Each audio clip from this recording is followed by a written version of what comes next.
जय हिंद दोस्तों। तो इस वीडियो में हम बात करेंगे पर परागण के प्रकार। इससे पहले वाले वीडियो में हमने बात किया था परागण और परागण के प्रकार के बारे में, जिसमें स्वपरागण पर परागण पढ़े थे। दोनों के लाभ और हानि भी हमने बताया था, विशेषता भी बताया था। इस वीडियो में हम बात करेंगे पर परागण के प्रकार के बारे में कि पर परागण कितने प्रकार के होते हैं, अर्थात क्रॉस पॉलिनेशन कहते हैं इसे। क्रॉस पॉलिनेशन, क्रॉस पॉलिनेशन है ना। क्रॉस पॉलिनेशन कितने प्रकार के होते हैं? देखिए, पर परागण की यदि हम बात कर रहे हैं ना, तो पर परागण को मुख्यतः हम 5 भागों में बांटते हैं। पहला जल परागण, जिसे हम हाइड्रोफिलिक कहते हैं। दूसरा वायु परागण, जिसे हम एंटोफिलिक बोलते हैं। दूसरा कीट परागण, जिसे हम एंटोमोफिलिक बोलते हैं। दूसरा पक्षी परागण, जिसे हम ऑर्निथोफिलिक कहते हैं। इसके अलावा एक होता है जंतु परागण, जिसे हम जूफिलिक कहते हैं। तो ये कुल मिला के 5 परागण हैं। इन 5 परागण के बारे में बारी बारी से इस वीडियो में जानेंगे। ओके, तो चलिए ठीक है, हम देखते हैं। सबसे पहले हम बात करते हैं है ना जल परागण के बारे में कि जल परागण है क्या। जल परागण किस किस पौधों में होता है? तो पुष्पी पौधों में जल के द्वारा होने वाले परागण को ही हम जल परागण कहते हैं। किसी भी पुष्पी पौधों में है ना जल के द्वारा यदि परागण होता है तो वैसे परागण को ही हम क्या कहते हैं? जल परागण कहते हैं। जैसे बहुत सारे जीव होते हैं, अधिकांश जलीय जीव होते हैं, अधिकांश जलीय प्लांट होते हैं, पौधे होते हैं, जिनमें है ना जल के द्वारा परागण होता है, इसलिए इसे जल परागण भी कहते हैं। जैसे हाइड्रिला हो गया, हाइड्रिला प्लांट में जल द्वारा परागण होता है ना।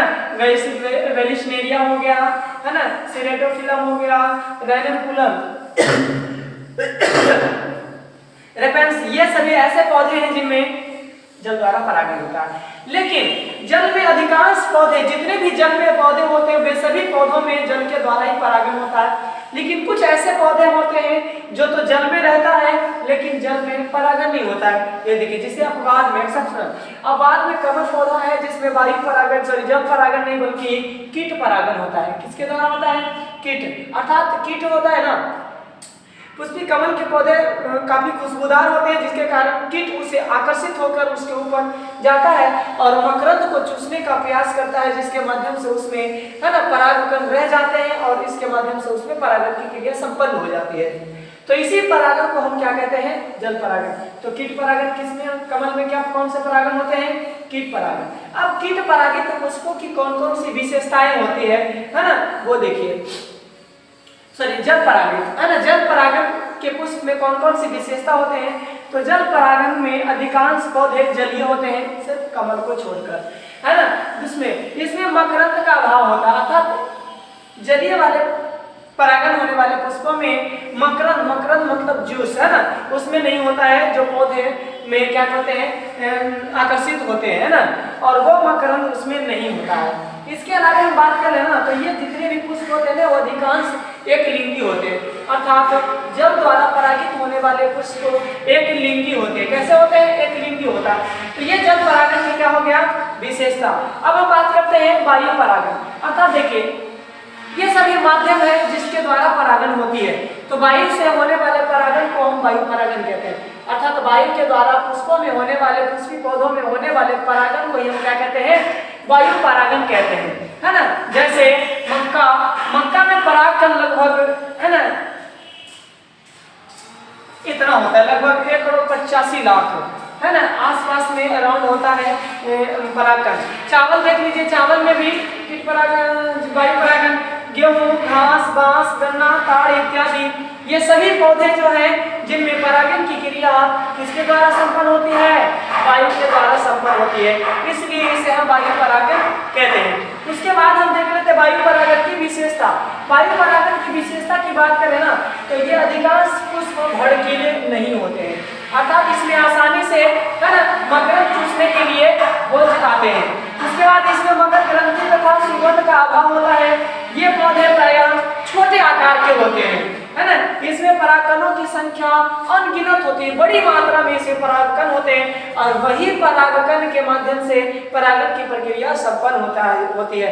हवाएं काफी तेज से चलती है, जिसके कारण एक पौधे की हवाएं के माध्यम से दूसरे पौधों पे परागण होकर चला जाता है। इस प्रकार से उसमें क्या होती है?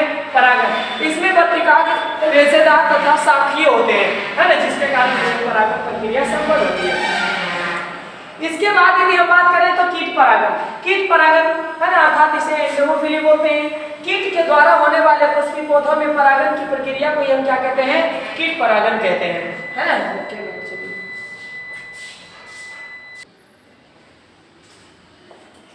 चलिए, तो कीट परागन के बारे में देख लिए, कीट परागन की विशेषता हो गई, है ना।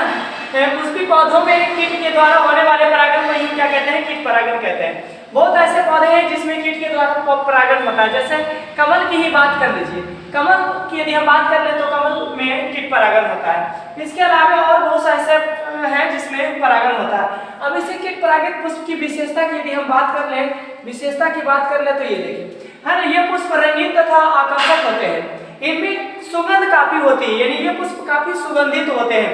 इसमें मकरंद अधिक मात्रा में होते हैं, जिसके कारण कीट आकर्षित होता है फूलों की ओर, पुष्पों की ओर, और जिसके कारण उसमें परागन संपन्न होती है।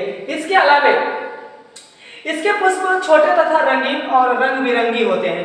ये सभी पौधे पुष्प रंग बिरंगी होते हैं। इसके अलावा और बहुत सारे परागन हैं जिसके बारे में हमने आपको बताया था, है ना। ये सभी आपको आसानी। उसके बाद पक्षी के द्वारा परागन होने वाले परागन को पक्षी परागन कहते हैं, अर्थात इसमें पक्षी के द्वारा परागन होता है। जैसे सेमल, कदम आदि पौधों में चमगादड़ के द्वारा परागन होता है। तो याद रखिएगा, चमगादड़ के द्वारा सेमल और कदम में परागन होती है। इसके अलावा यदि हम बात कर लेना तो हेमिंग बर्ड भी ऐसे कुछ ऐसे प्लांट है जिसमें उसके द्वारा परागन की क्रियाएं संपन्न होती है। कुछ जंतुएं भी होती हैं जैसे गिलहरी, कछुआ, घोंघा, है ना, ये सभी जीव जंतु हैं। सांप बुद्धि पौधों में परागन की क्रिया सांप के द्वारा होता है। तो ये सभी कुल मिलाकर परागन के प्रकार है जिसके बारे में हमने आपको बताया।